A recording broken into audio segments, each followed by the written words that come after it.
Assalamualaikum warahmatullahi wabarakatuh. Salam rahayu dulur-dulurku. Alhamdulillahirobbilalamin, kita berjumpa lagi teman-teman. Di video kali ini saya ajak untuk merespon apa yang disampaikan sahabat kita yang punya akun YouTube Sobirin Sulhan ya. Jadi di kolom komentar beliau menuliskan hasil ngomyok kurang lebih 1,5 bulan dan BP masih muda dan lumayan jinak. Nah, problemnya setelah rajin bunyi malah sering gelabak nih, sampai bulu ekor rusak semua. Kalau saya deketi diam. Kenapa ya? Nah, ini sebenarnya problem klasik ya teman-teman. Dan di video kali ini saya ditemani si Waras nih. Yang pertama saya akan komentar mengenai lamanya merawat nih 1,5 bulan. Ini menurut yang sudah sering kali banyak dialami oleh teman-teman, khususnya yang mungkin sering mantau channel saya nih.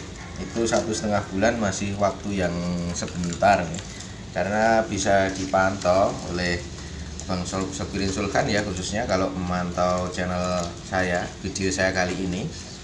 Ini ada si Waras, ini bisa kelihatan enggak? Si Waras ini cukup lama guys saya pelihara, mungkin ya ada mungkin 8 atau 9 bulanan ya saya pelihara. Dan karakter dia masih giras, dan ini dulu awalnya sangat giras sekali. Di di waktu pemeliharaan sekitar 8 atau 9 bulan pun masih, tadi teman-teman bisa saksikan ya, masih gelabak seperti itu. Dan memang mengenai penjinakan ini memang ada yang berpendapat bahwa itu perkara mudah gitu, tapi ya tidak semua burung ya itu bisa dijinakkan dengan mudah. Dan juga setiap manusia, setiap orang yang melihara itu juga punya ibaratnya katakan keahliannya masing-masing gitu teman-teman. Jadi kalau di Jawa ada istilah sinung gitu. Sinung itu kayak kecocokan memelihara hewan tertentu atau mungkin tumbuhan tertentu gitu, teman-teman. Itu juga menjadi salah satu faktor yang bisa mempengaruhi proses itu. Kemudian yang selanjutnya yang ingin saya komentari yaitu setelah rajin bunyi ya. Oh, ini dulu muda dan lumayan jinak. Ini sebenarnya modal bagus ya. Kalau bisa dapat perkutut bakalan itu masih muda dan juga jinak, ini menurut saya modal bagus bang sebenarnya. Tinggal bagaimana nanti berikhtiar untuk membentuk sesuai dengan keinginan kita yang kita harapkan. Kemudian yang selanjutnya, nah ini termasuk problemnya nih. Di sini sebutkan rajin bunyi malah gelabak. Nah, untuk yang rajin bunyi justru malah gelabak itu bisa jadi karena perubahan perubahan perkembangan dia. Jadi karena tadi dikatakan perkutut yang masih muda itu, seiring berjalannya perkembangan dia, pertumbuhan si perkutut tersebut akhirnya mengalami perubahan. Itu prediksi saya salah satu faktornya. Atau bisa juga kemungkinan karena kurangnya interaksi si pemilik Bang Sobirin Sulhan. Nanti silahkan ditanggapi kembali di kolom komentar terkait apa yang saya bahas ini. Apakah kira-kira sejauh mana intensitas atau keseringan dia dalam Bang Sobirin ini dalam berinteraksi dengan perkutut tersebut ya, karena setiap laki-laki itu tadi, setiap kasustik itu pasti punya faktor-faktornya yang tidak bisa dikebiahui ya, dalam bahasa Jawanya seperti itu. Kemudian kalau untuk bulu ekor rusak ini pengalaman si Waras ini ya termasuk yang bulu ekornya rusak karena ya teman-teman lihat sendiri. Sampai sejauh ini saya melihara selama ini ya masih lumayan giras walaupun alhamdulillah ya tetap ada perubahan lah. Dalam bahasa Jawanya nggak nemen seperti dulu. Nah, ini untuk kasus bulu rusak ini yang saya alami ini bisa diatasi dengan mandi semprot Jadi khusus untuk yang burung yang rusak ininya, yang rusak ekornya, ini silahkan disemprot aja. Semprot boleh pakai air leri atau kalau kesulitan bisa pakai sampo. Kemudian disemprot di bulu ekornya, insya Allah itu kembali bagus nih. Jadi bisa dilihat termasuk ini ada si Mulyong ya. Ini sebenarnya rawatan lama.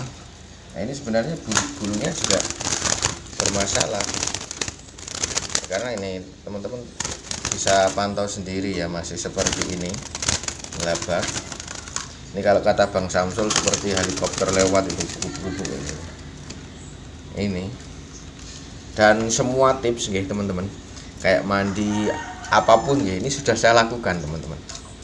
Jadi kalau teman-teman mungkin yang punya kasuistik perkutut giras ya, kemudian sudah pakai tips, kan banyak sekali tips itu di channel-channel YouTube itu sudah saya terapkan semua dan masih seperti ini, dan saya continue. Tidak artinya kalau sudah nyoba ini sekian bulan saya coba dan tidak ada perubahan teman-teman. Ini kemungkinan ya saya simpulkan karakter dari perkutut ini ya. Karena ada juga perkutut saya yang perawatan belum lama tapi sudah mulai tenang gitu. Nah itu tadi untuk yang kaitannya dengan bulu rusak ya. Kalau didekati masih diam, dikatakan juga oleh Bang Sobirin, perkututnya kalau didekati malah diam. Nah, ini jelas bahwa perkutut tersebut belum adaptasi dengan manusia sehingga tidak nyaman ya. Merasa tidak nyaman, akhirnya ya perkutut yang tidak nyaman tentunya nggak mau bunyi kan gitu. Ya kemungkinan untuk mengatasi semua itu seperti yang di video lalu pernah saya bahas, ada rumus yang disampaikan Cak Anto dan saya sepakat dengan rumus itu, bahwa memang PR awal ya harus bagaimana burung tersebut jinak gitu.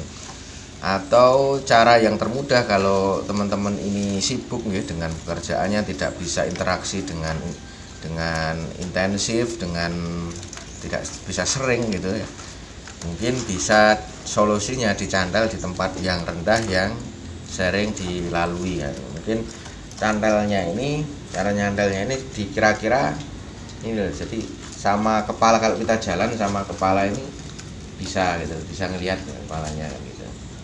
Nah, nanti tinggal disesuaikan saja di rumahnya teman-teman itu bagaimana ya. Mengenai perawatan perkutut ya, sebenarnya ya bagi teman-teman yang sudah berhasil ya pasti ngomongnya itu mudahan gitu. Karena kemarin saya juga dikasih komentar oleh ada ya teman-teman subscriber yang komen kalau ketika itu saya membahas mengenai yang potensi mati ketika ngombyok itu.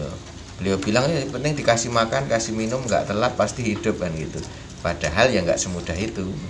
Bagi teman-teman yang mungkin juga sama, juga dikasih makan, kasih minum, dan juga dijemur kan gitu. Tapi masih ada saja saya dapat curhatan, kok bisa mati ya kan gitu. Jadi ada pertanyaan itu saya ingat loh. Dia ngombyok perkutut, sudah dirawat, dikasih makan, kasih minum, dijemur, sudah mulai mau bunyi, tapi tiba-tiba menurun kesehatannya dan mati. Nah ini untuk kasustik yang semacam ini kan nggak bisa ya, seperti tadi saya sampaikan, nggak bisa disamaratakan, nggak bisa dikebiahuya. Jadi makanya di channel ini saya mengundang teman-teman baik yang mungkin sudah ahli kayak Cak Anto yang selalu memberi masukan kepada kita, dan juga teman-teman yang masih belajar, kita belajar bareng-bareng, kita bertukar pengalaman kan gitu. Karena faktanya setiap orang punya problem, punya kasuistik yang berbeda-beda dalam merawat ini. Yang terpenting adalah bagaimana hobi ini bisa menjadi hobi yang berefek positif untuk kita, untuk keluarga kita kan gitu. Dan juga karena hobi ini juga merupakan upaya kita bagaimana ini melestarikan kebudayaan warisan leluhur. Kalau saya secara pribadi itu yang ada di dalam pikiran saya. Oke teman-teman, itu ya yang saya bisa sampaikan terkait apa yang disampaikan Bang Sobirin Sulkan di kolom komentar. Terima kasih Bang Sobirin sudah mau meramaikan channel saya ini, dan saya mengundang teman-teman untuk mendiskusikan ini di kolom komentar. Insya Allah kita berjumpa di video selanjutnya. Saya akhiri, assalamualaikum warahmatullahi wabarakatuh.